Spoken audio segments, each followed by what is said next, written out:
বিভক্ত লিখেছে ওই লিফলেটে, যা দোষ হয় ওনাদের হক, অর্থাৎ দোষ যাদের ওরা তাদের, আমার না। তবে যে কথাটা লিখেছে ভালো কথা লিখেছে। এখন যদি রাষ্ট্র ব্যবস্থায় সুদ হয়, ব্যক্তি ব্যবস্থায় সুদ থেকে দূরে থাকা যায় না। কঠিন কথাটা বলে দেই, খাদিজার ব্যবসা চলছে মক্কার ভূখণ্ডের বুকে, কিন্তু আবু জেহেল আইন পাস করেছে এত পার্সেন্ট লাভ দিতে হবে, সেই লাভের ভিতরে খাদিজারও ব্যবসা করতে হবে। আল্লাহ তার ব্যবসা বন্ধ।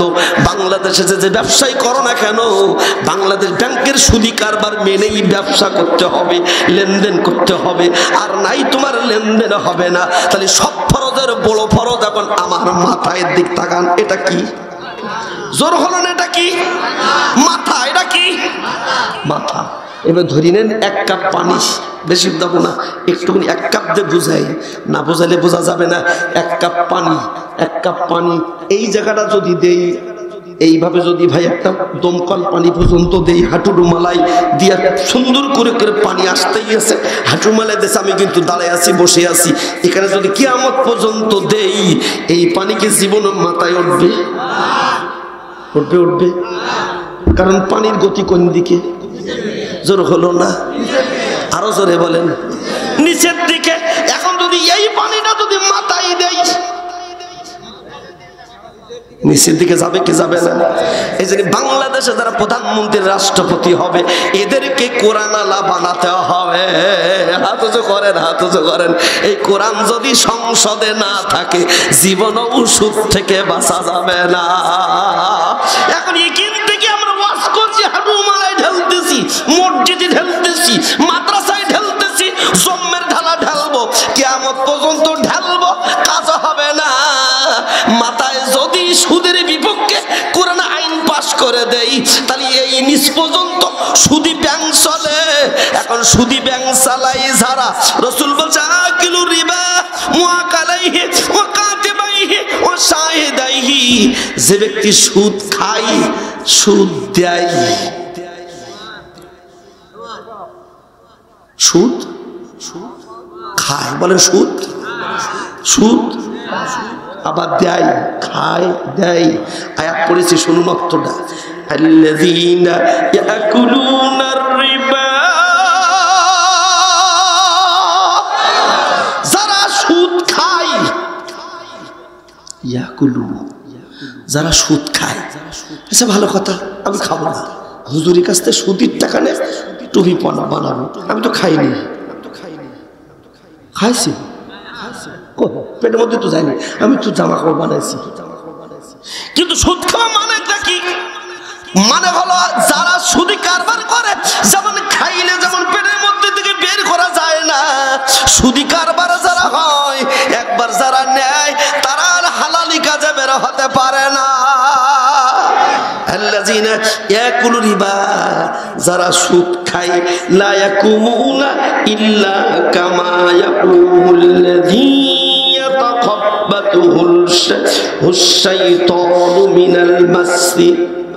কিয়ামতের দিন, মুসিবতের দিন, ভূতে ধরা, জেনে ধরা, পাগলের মতো ছটফট করতে করতে উঠবে। সুদের মোট 14টা ভয়াবহ দৃশ্য আছে। কয়টা?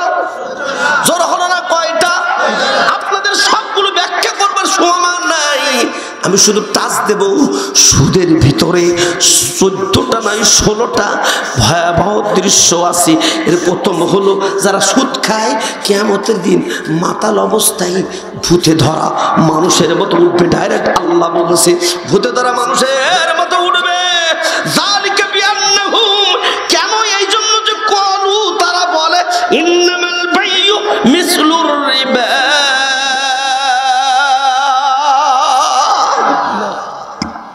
এইবার জাগাই আসি, এটা কি? এটা কি? চশমাটা 500 টাকা দিই ভাইয়ের কাছে আমি কিনলাম, প্র্যাকটিক্যাল অশুনো সুদ বুঝে নেন। ভাইয়ের কাছে দিলাম কত? 500 টাকা দিলাম, আমি চশমাটা কিনে নিলাম। এবার এই ভাইয়ের কাছে বললাম তোমার কাছে 1000 টাকা বেচবো, এটা আমার জন্য জায়েজ। তো ভাইয়ের কাছে 500 টাকা দিলাম, এবার 600 টাকার নোট নিলাম, এটা না জায়েজ। আপনার টাকার বদলে টাকা যদি নেওয়া হয়, আবার ভাইয়ের কাছে চশমা দিয়ে বললাম আমার দুটো চশমা দাও, এটাও সুদ। মুবাদলাতুল মাল বিল মাল, লবণে বিনিময়ে লবণ নেওয়া হারাম, এটা সুদ। টাকার বদলে টাকা বেশি নেওয়া সুদ। এখন বলেন তো, মুরগির গোশত, গরুর গোশত, শুয়োরের গোশত এক না আলাদা? জোর হলো না? শুয়োরের গোশত খাওয়া কি হারাম?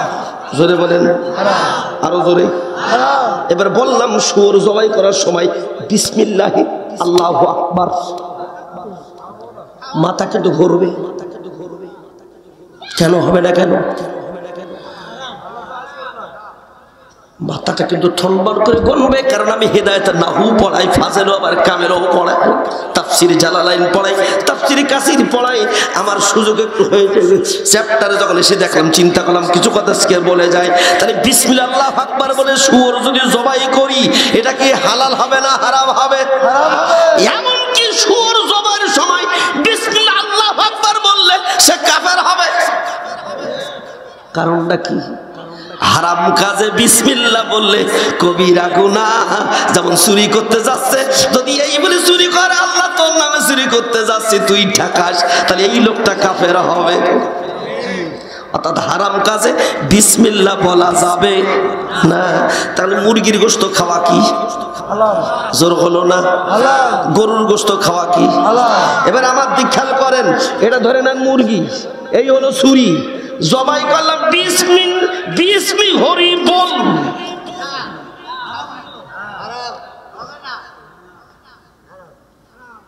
ছোট্ট করে বাছাই দিয়ে যায়। একটা শব্দগত সুদ, একটা বাক্যগত সুদ, একটা আমলগত সুদ, একটা ব্যবহারগত সুদ। সত্যিকার বিসমি হরি বল বলে আমি ছাগল, গরু, হাঁস, মুরগি জবাই করলাম, ওর গোশত খাওয়া হারাম না হালাল? কেন কেন কেন? ওই যে হরি বল বলেছে, কথা ঠিক না ঠিক? এবার আসুন না, দন্তুস দীর্ঘ দ সুদ, বিসমি হরি বল, দন্তুস দীর্ঘ দ সুদ।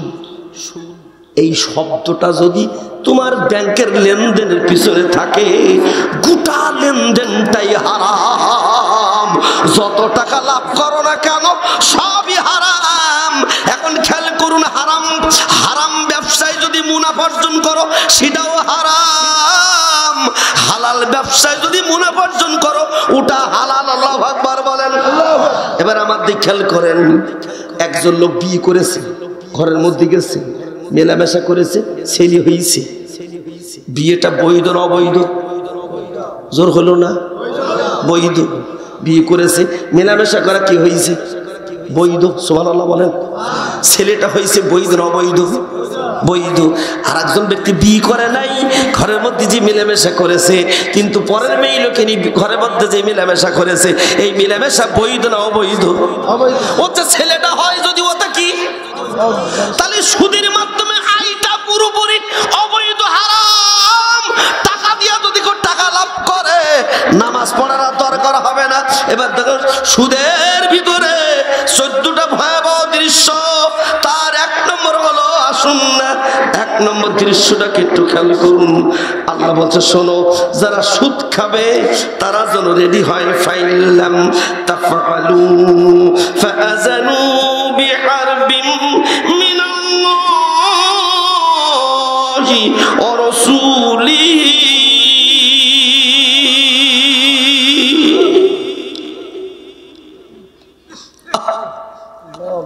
ফেরাউন বলল, নমরুদ বলল, হে মুসা, তোর খোদার সাথে আজকে যুদ্ধ হবে।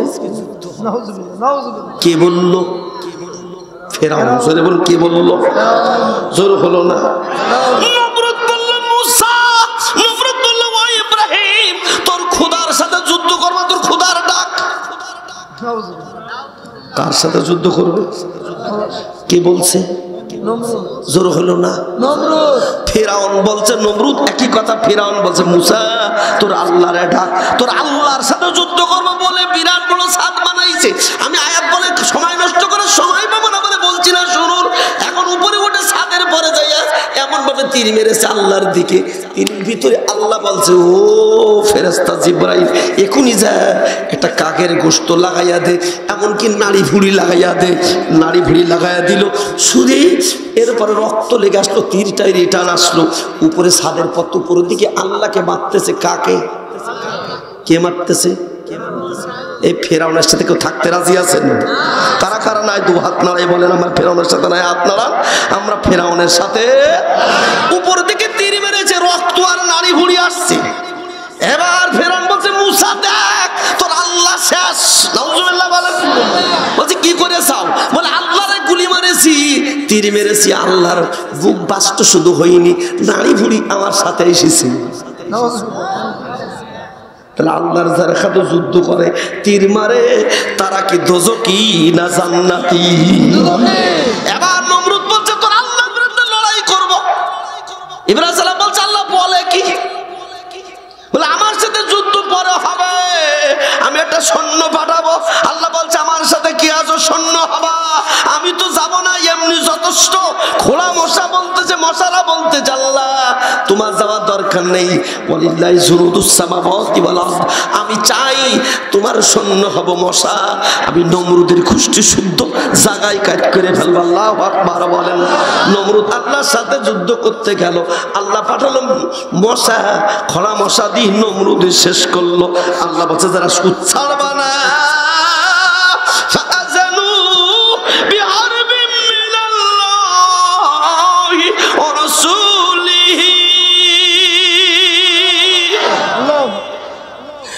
যারা সুদ ছাড়বা না তারা আল্লাহর সাথে যুদ্ধ কর। কার বিরুদ্ধে? আল্লাহর বিরুদ্ধে। কষ্ট লাগে, আল্লাহর বিরুদ্ধে যুদ্ধ। তার মানে নমরুদ আর ফিরাউন হামান সাদ্দাত যে জাহান্নামে গেছে। যারা সুদি কারবার, সুদি ব্যাংকে চাকরি করি, সুদি প্রতিষ্ঠানে কাজ করি, সুদি লেনদেন করি, অন্যের টাকা দিয়া লাভ খাই, টাকায় লাভ খাই, তাদের আর নামাজ পড়া দরকার নাই। সুদের এক নম্বর ভয়াবহতা হলো আল্লাহর সাথে যুদ্ধ করা।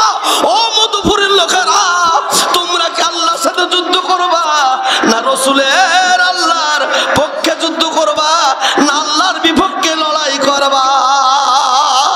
কারা কারা সুদ ছেড়ে দেবেন হাত উঁচু করেন যে আমরা কখনো সুদ খাবো না। হাত নাড়ে বলে আমরা কখনো সুদ খাবো, সুদের লেনদেন করব না।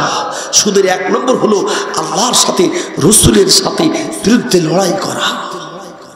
তার মানে ফিরাউন, হামান, সাদ্দাত বর্তমান যারা পাওয়ারে আছে অথবা তাদের সমর্থন দিচ্ছে, সমস্ত সবকিছু গোটা বিশ্ব এখন আল্লাহর বিরুদ্ধে লড়াই করছে। ঠিক না? ঠিক। এই ব্যবস্থা পরিবর্তন হোক, তাকে আমরা চাই। জোরে বলে তাকে আমরা চাই।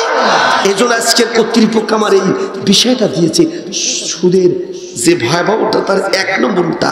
দুই নম্বর কি শোনো, বলবো বলবো বলবো। দুই নম্বর, আসল কথাটা একদম ধীরে ধীরে বলি। সুদের এক দিরহাম সুদ, অর্থাৎ এই 500 টাকার নোটও যদি 1 টাকা নেওয়া হয়, কয় টাকা? 1 দিরহাম 22,007 নম্বর হাদিস মুস্তাদরাকে আহমদ। কেউ যদি 1 টাকায় 1 দিরহাম সুদ খায় 70 বার জিনা করার অপরাধ হয়।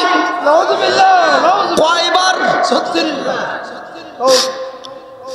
ও হুজুর আহমদ আলী, সারা জীবন জিনা করবা না, একদিন 1 টাকা সুদ খাবা, 30 বার জিনা করার সমান হবে। 2 নম্বর ভয়াবহতা। 3 নম্বর নবী বলছে শোনো, যে ব্যক্তি সুদ খাবে, সুদ যে খাবে সাবুনা, তার 70টা গুনাহ হবে। আসপালিহা জালুমিহা। 3 নম্বর ভয়াবহতা হলো যে ব্যক্তি সুদ খাবে, সুদের 70টা গুনাহ, বড় বড় গুনাহ। ছোট গুনাহ হলো নিজের মার সাথে জিনায় লিপ্ত হওয়া।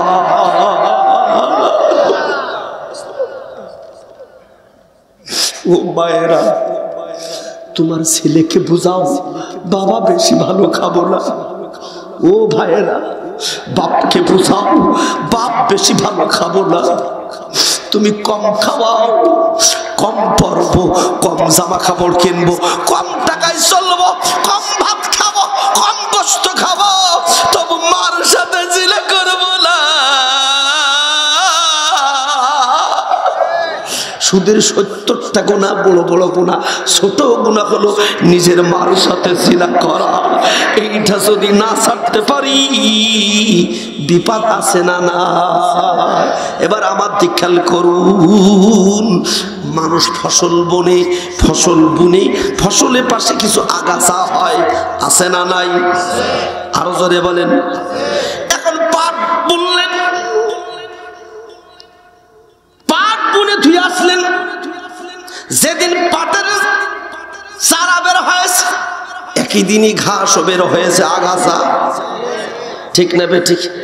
এখন পাট বললেন, পাট খেতে গেলেন না, পাটের মতো পাট হোক, ঘাসের মতো ঘাস হোক, আগাছা ভর্তি হয়ে গেল, ফসলে মুখ জীবনে দেখবা না। তাহলে মালিকের উদ্দেশ্য হলো আগাছা মেরে দাও, ফসলগুলো ফুলাও। তোমরা বংশ যাইয়া ফসল মসজিদে নামাজে রোজায় যাইয়া পাট বুনে থুচ্ছ, কিন্তু ব্যাংকে যাইয়া আগাছা সুদ তোমাদের উপরে উঠে বসেছে।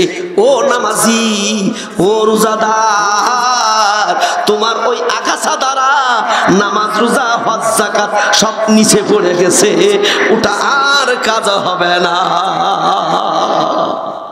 এই জন্য সুদের 4th নম্বর ভাবে তো হলো সব আমল নষ্ট করবে। কিয়ামতের ময়দানে সুদ পাগল অবস্থায় মানুষকে তুলবে। আল্লাহ বলছে কিভাবে তুলবে? ইয়াকুমুল্লাযীনা ইয়াতাখাব্বাতুহু শাইতানু মিনাল মাসসি, পাগল অবস্থায় উঠবে। শুধু পাগল অবস্থায় উঠবে না, ইবআসু মাজনুনান আনাকান, তার 2 দিক থেকে চিরুনির মতো গলায় ফাঁসি দিয়া উপরে তোলা হবে। জনগণ বলবে এই লোকটাকে, বলবে এই লোকটা হলো সুদখোর, এই লোকটাকে শ্বাসকষ্ট দিয়া গলায় রশি দিয়া টানতে টানতে হাসরের ময়দানে হাজির করা হবে। নাউযুবিল্লাহ। ইহুশারুন নাস ইয়াওমাল কিয়ামা ইয়াবউস ইয়াওমাল কিয়ামা মাজদুনান ইনাকান। আল্লাহু আকবার বলেন। আমি ডাইরেক্ট দলিল বলতেছি। শুধু তাই না, বিশ্বনবী বলছেন, মিরাজের আলোচনা কালিগেরি করে গেছে, করেছে না? বিষয়বস্তু কি ছিল তা জানি না, শুনেছে যে মিরাজও বলেছে। বিশ্বনবী বলছেন রাআইতু ফি লাইলাতুল উসরা ফি বাতনিহি কাল বুয়ুতুল জাবালি ফাকিলা ইয়া আখি জিব্রাইল মান হুমুল হাওলাই ফাকালা হুমুল আকিলু রিবা ওয়া আকালাইহি ওয়া শাহিদাইহি ওয়া কাতিবাইহি।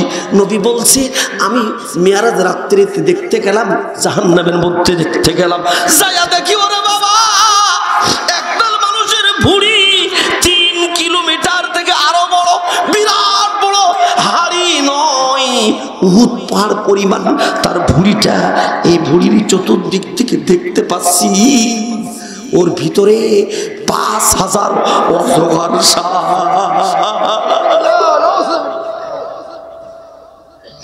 নবী বলছে আমি বললাম জিবরাইল এই লোকগুলো কারা? বলছে এইগুলো হুমুল আকিলু রিবা, এরা সুদখোর, শুধু খাইতো, শুধু লিখতো, চাকরি করতো, সুদের কারবার করতো, তাই তাদের পেটের মধ্যে 5000 অজগর সাপ। যারা দেখেছেন একটা অজগর সাপ একটা কলা গাছের মতো, সুপারি গাছের মতো লম্বা, এই প্রকৃতির যদি 5000 সাপ যদি এই পেটের ভিতরে দেয়, কত বড় পেট! ও দুনিয়ার মানুষ, সুদ যদি খাও, সুদ যদি লেখো, সুদ যদি দাও, সুদের যদি সাক্ষী থাকো, কিয়ামতের ময়দানে মুসিবতের দিন বিরাট বড় এই পড়িলে উঠবে, বারবার পেটের মধ্যে দর্শন করবে, সবার মৃত্যু থাকবে। সুদখোরের এই বিরাট বড় ভুঁড়ি পেট হবে। দুনিয়া যত ইবাদত বন্দেগী করেছে, কোন ইবাদত কাজে লাগবে না। সুদের ভিতরে বলতে বড় কষ্ট হয়। যে ব্যক্তি সুদ খাবে, সূরা নিসা আয়াত নম্বর 161, হালাল রুজি তার থেকে দূরে চলে যাবে। কি রুজি? জোর হলো না? ইয়া আইয়ুহাল্লাযীনা আমানুত্তাকুল্লাহ। খেয়াল করে আমি আপনাদেরকে বুঝায় দেই।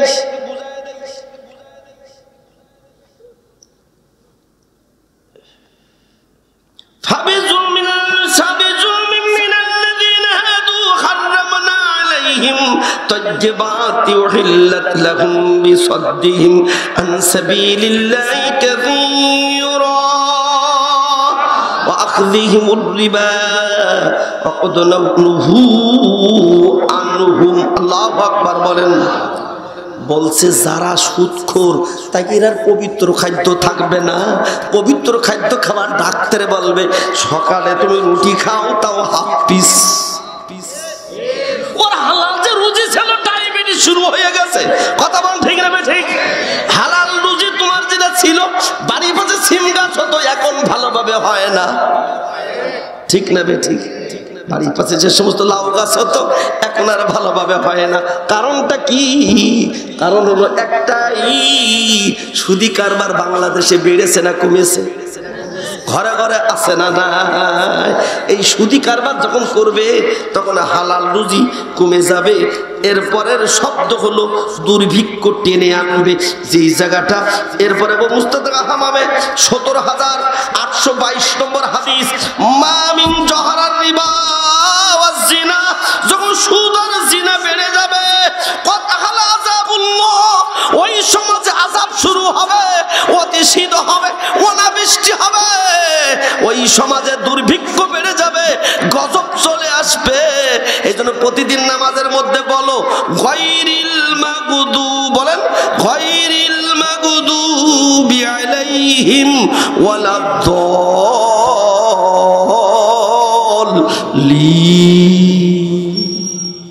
এবার আমিন বলেন, আরো জোরে বলেন। সুদের থেকে গজবে নিয়ে গেছি। মাগজুব শব্দ গজব থেকে উৎপত্তি।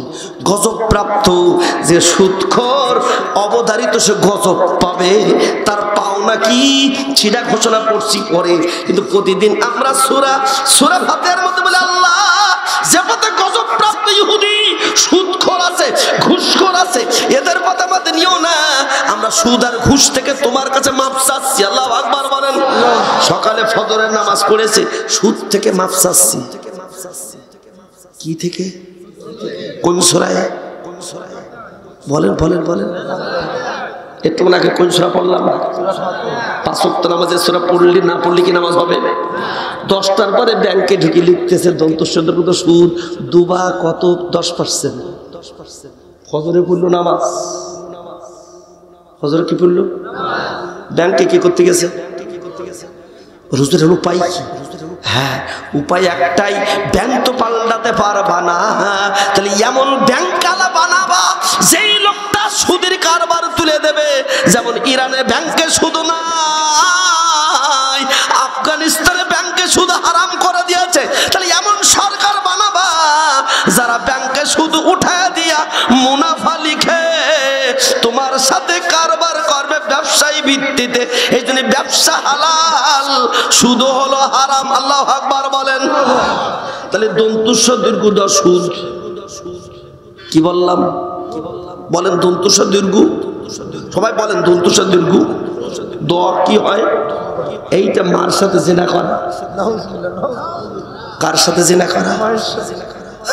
মার সাথে জিনা করা। মরসুদুলতা না একা ফায়কা মুনাফা। ভাষাটা বিসমিল্লাহ, বিস্মি হরি বল।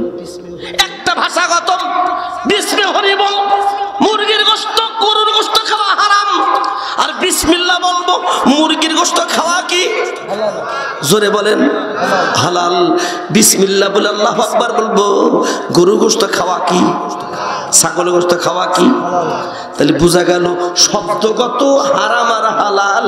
তাহলে যেই ব্যাংকে যাইয়া দেখবেন সুদ লেখা আছে, ওই ব্যাংকে যদি কারবার করেছেন আপনার নামাজ শেষ, রোজা শেষ। নিজের মার সাথে জিনাকারী, এখন মার সাথে যে জিনা করে সে জাহান্নামী না জান্নাতি? এবার ঘোষণা দিচ্ছে আল্লাহ, দেখেন কি ঘোষণা, ওয়া আমরুহু ইলাল্লাহি ওয়া মান আদা। আল্লাহু আকবার। যে ব্যক্তি সীমা লঙ্ঘন করে সুদি কারবার করবে, ফাউলাইকা আসহাবুন নার, তারা দোজখের অধিবাসী। কিসের অধিবাসী? আমি বলছি না, আল্লাহ বলছে।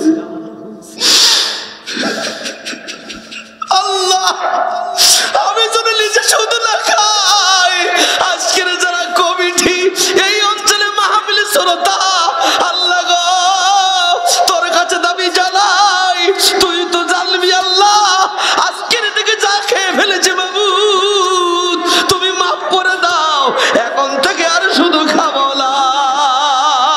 কারা কারা ডানা হাত তুলে দেখান, লিল্লাহে তাকবীর। কতদিন দোজখে থাকবা? একটু পরের শব্দ, হুম ফিহা খালিদুন, চিরস্থায়ী দোজখে থাকবা, একদিনের জন্য জান্নাতে আনবা না। কঠিন শব্দ। এইবার খেয়াল করুন, বিশ্বনবীর দুইটা গোত্র ছিল। একটা গোত্র ছিল সাকিব গোত্র, আর একটা গোত্র ছিল মাখজুম গোত্র। দুই গোত্র ছিল কাফের। দুই গোত্র কি? আমার দিকে এই খুঁটি থেকে ধরেন, প্র্যাকটিক্যাল আছে। এইবারে মাখজুম, এইবারে হলো সাকিব। দুটো গোত্র। গোত্র কড়া মক্কা নগরে বসবাস করত। এই সাকিব গোত্ররা সুদ দিত, আর এই মাখজুম গোত্ররা গরিব মানুষেরা সুদ গ্রহণ করত। তাহলে এক গ্রুপ সুদ দিত, আর এক গ্রুপ, কথা বলেন, এক গ্রুপ সুদ গ্রহণ করত। অর্থাৎ সুদের টাকা সাকিবরা দিত আর মাকসুমরা গ্রহণ করত। পর্যায়ক্রমে কি হলো শুনুন, এই দুই গোত্র মুসলমান হয়ে গেল। আল্লাহু আকবার বলেন। সুদি ব্যাপক কারবার করেছে, দুই গোত্র মুসলমান হয়ে গেছে। আল্লাহু আকবার বলেন। এখন এইবারে গোত্র যারা সুদ দিয়েছে হাজার হাজার লক্ষ লক্ষ টাকা, তখন এরা বলতেছে তোমরা যে টাকা দিতাম সুদ দাও। তখন এই গোত্র বলছে এখন মুসলমান হয়েছে, সুদ দিতে পারবো না। আল্লাহু আকবার বলবেন না? বলছে আগে যে সুদি কারবার করেছে তা তো মুসলমান হওয়ার আগে। আল্লাহু আকবার বলেন। এখন আপনারা কি সময় মুসলমান না কাফের? মুসলমান। আরো জোরে বলেন। এবার কিন্তু শব্দ সেই জায়গায় পড়েছে, কোরআনের দলিল ডাইরেক্ট। ইয়া আইয়ুহাল্লাযীনা আমানুত্তাকুল্লাহা ওয়া যারু মা বাকিয়া মিনার রিবা ইন কুনতুম মুমিনিন। হে মধুপুরবাসী, তোমরা যদি মুমিন হও তাহলে সুদ ছেড়ে দাও। কথা কার? আল্লাহ। আমরা কি মুমিন না কাফের? মুমিন। জোর হলো না? মুমিন। আরো জোরে বলেন। মুমিন। মাকসুম গোত্র বলে আমরা মুমিন হয়ে গেছি, আমরা সুদ দেবো কেন? সাকিব গোত্র বলছে দুবালাতে নিলি কেন?